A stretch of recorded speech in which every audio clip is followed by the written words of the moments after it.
자, 이번 시간에는 집합의 연산에 대해서 배워보도록 하겠습니다. 집합의 연산이란 무엇이냐? 말 그대로 집합의 연산이에요. 우리 수의 연산 생각해보면 덧셈, 곱셈 이런 것들이 있었죠. 그죠? 그처럼 집합과 집합 사이에 어떤 연산을 해서 다른 것들을 만들어낼 수 있는 것들을 우리는 집합의 연산이라고 얘기를 하겠죠. 덧셈, 곱셈을 예시로 생각을 하는데 이제 집합 사이에서는 그냥 덧셈, 곱셈으로 생각하면 안 되겠죠. 좀 다른 녀석들이 있겠죠. 그게 뭐냐면 일단 합집합이라는 게 있어요. 자, 컵을 위로 올려놓은 것 마냥 이렇게 생겼습니다. A 합집합 B라는 거는 A와 B를 서로 합친다는 것. 벤 다이어그램을 보면 아주 이해하기 쉽죠. 자, A라는 녀석이 있고 B라는 녀석이 있었는데 그 둘을 합쳐서 새로운 집합 C로 나타내겠다. 이런 식으로 생각을 해주면 되는 거예요.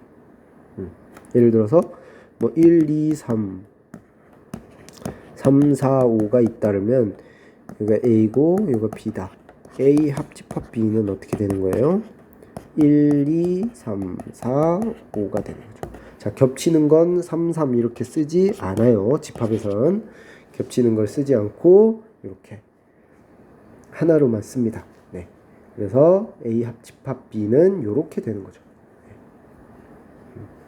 근데 요거를 이제 조건제시법으로 나타내자면 이렇게 쓸 수 있는 거예요. A와 B는 X들의 모임인데 X는 A에 있거나 또는 B에 있거나, 그죠? A의 원소이거나 B의 원소인 녀석을 싹 다 모아놓은 게 우리는 합집합이다 이렇게 생각하면 돼요. 조건제시법으로 이렇게 표현하면 적절하겠네요. 그죠?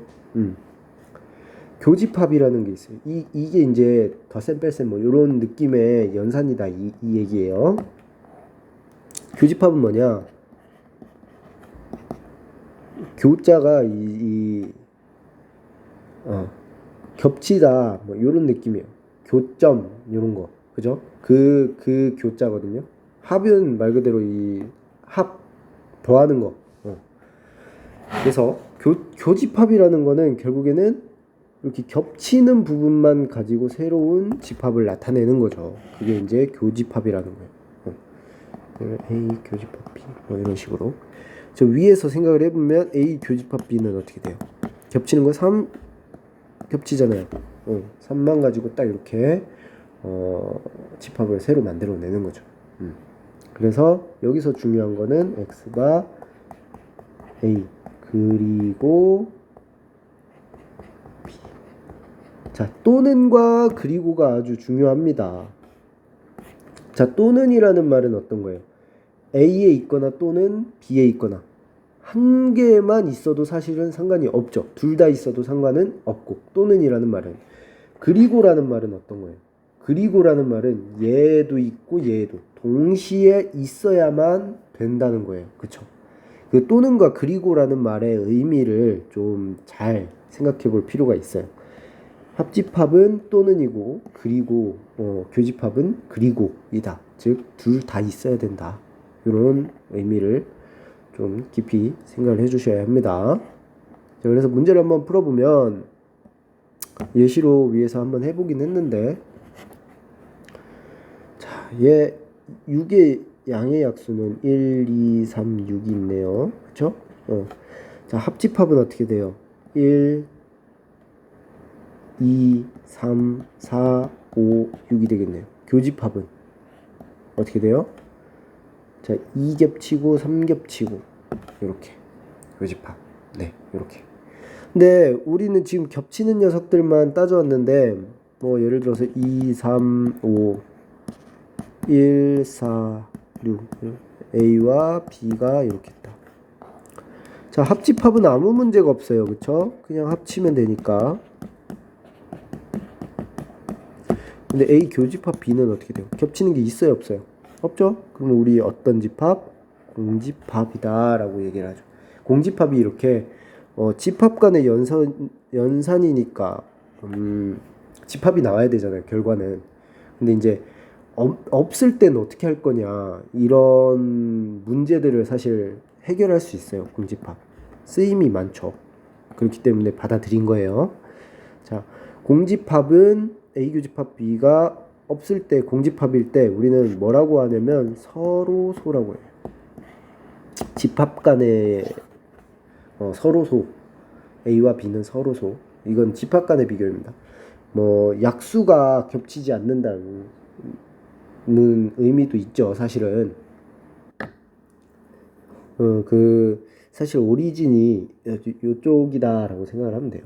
약수들의 집합과 약수들의 집합이 서로 교집합이 없다, 뭐 이런 의미.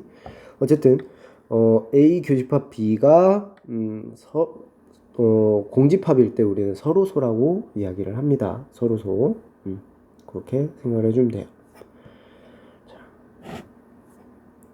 그래서 뭐 간단한 얘기들이 쭉 나와 있는데 이런 것들을 여러분들 한번 보고 168페이지 이거 공식화 했는데 사실 당연한 말이에요. 이거는 잘 써먹습니다. 사실 잘 써먹는 얘기예요. 잘 써먹는 얘기니까 한번 보면 당연한 거예요. A라는 거가 있고 B라는 거가 있어요. 그래서 1, 2, 3, 4, 5가 있다고 해봅시다. 표현하자면 이제 A가 1, 2, 3인 거고 B가 3, 4, 5인 거죠. 네. 그랬을 때 A 합 B의 N 요 기호 이제 기억이 나나요? 집합의 원소의 개수를 구하는 기호였죠. A 합 B의 원소의 개수는 몇 개냐, 요걸 구할 때 세주면 되죠. 하나, 둘, 셋, 넷, 다섯 개. 근데 이제 요거가 문제가 되는 게 뭐냐면 요거를 이제 공식화하는데 사실 공식화할 게 아니에요. A의 원소의 개수랑 B의 원소의 개수를 더하면 문제가 발생해요. 왜? 겹치는 것만큼의 개수가 두 번 세지잖아요. 그쵸? 그렇기 때문에 어떻게? 겹치는 개수를 한번 빼줘야 된다, 이 얘기인 거예요. 네. 그럼 어떻게 돼요? 여기 3개 더하기 3개에서 1개 겹치니까 1개 빼주면 총 5개다, 이렇게 구할 수 있다라는 거죠. 네. 요거. 즉 원소의 개수 구할 때 요거를 좀 많이 사용을 하는데 나중에 확률과 통계 파트 나갈 때, 경우의 수 파트 나갈 때도 이게 좀 중요하게 작용을 합니다. 그렇기 때문에 여러분들 한번 좀 생각을 해보세요. 당연한 원리예요. 그쵸? 겹치는 거 빼줘야 된다는 거. 조금 더 응용을 해서 생각을 해보자면 3개짜리가 등장할 수도 있죠. 자, N, A 합, B 합, C는 어떻게 하면 될까요? 그러면 일단 A, B, C를 다 더해 줄 건데, 그럼 벤다이어를 한번 보세요. 자, 여기 한 번 더해지고 2번 더해지는 거죠. 요만큼이 2번 더해지고 요만큼이 2번 더해져요. 그쵸? 그럼 요 가운데 있는 건 총 몇 번이 더해져요? 여기도 할 때, 여기도 할 때, 여기도 할 때 총 3번이 더해져요. 3번. 그쵸? 그리고 여기 파란 부분은 2번씩 더해지는 거죠. 그쵸? 그러면 여기서 빼서 생각해 봅시다. 이제 교집합을 빼줄 거예요. 빼기 N, A 교집합 B. 빼기 N, B 교집합 C. 빼기 N, A 교집합 C. 이거 3번을 빼요. 그러면 어떻게 되는지 한번 보세요. 자, 여기 요만큼 한번 빠졌으니까 여기는 해결이 됐어요. 근데 여기 한번 빠졌네요. 그쵸? 자, 여기 한번 또 뺐어요. 그죠? 여기 한 번 더 뺐어요. 그러면 요 검정 부분은 총 몇 번 빠졌어요? 이제 다시 파란 계산에 의해서 3번이 빠졌어요. 그쵸? 그러면 계산이 어떻게 된 거냐? 지금 요만큼에서는 다 지워져 버렸네. 파란 것까지 계산이 어떻게 된 거냐면 요만큼을 더한 게 되는 거죠. 그죠? 즉 가운데 있는 얘 3번 겹친 애들은 아예 빠진 거예요. 3번 더했다가 다시 3번 빼버렸으니까, 그지? 그렇기 때문에 어떻게 해줘야 된다? 마지막으로 한 번 더 다 겹치는 녀석을 더해줘야 돼요. 그죠? 요것도 이제 공식화해서 좀 많이 가르치는데 공식이라고 생각할 필요가 없어. 당연한 거잖아요. 지금 펜타그램을 생각을 해보면, 그쵸? 겹치는 거를 빼준다. 그리고 빼다 보니까 여러 번 빼진 거는 다시 더해준다. 이 개념으로 생각을 해주면 돼요. 금방 유도할 수 있는 거기 때문에 외우려고 하지 말고 오히려 이해를 하려고 하는 게 좋을 것 같습니다.